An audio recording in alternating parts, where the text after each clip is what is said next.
Hello and welcome to Good News Daily Network, your daily dose of stories that remind us just how good people can be. I'm so glad you're here.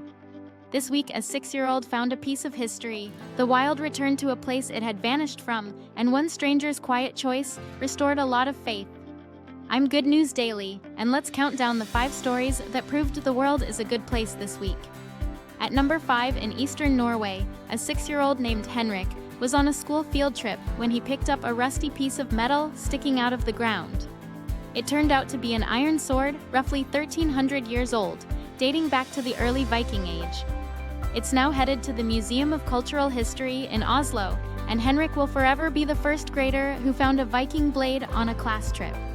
At number 4, out on the golden steppe of central Kazakhstan, 5 Przewalski's horses took their first steps into the wild. They are the world's last truly wild horse, a species that vanished from this landscape about 200 years ago. 1 stallion and 4 mares, released after a year learning to survive the steppe, the wild quite literally coming home. At number 3, in Portland, Oregon, a nonprofit called the Sunshine Division opened something rare, a grocery store where everything is free.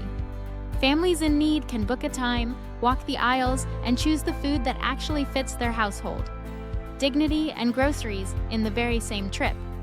At number 2, in Omaha, Nebraska, David Jacobson lost his wallet with $500 inside on a 9-mile bike ride home.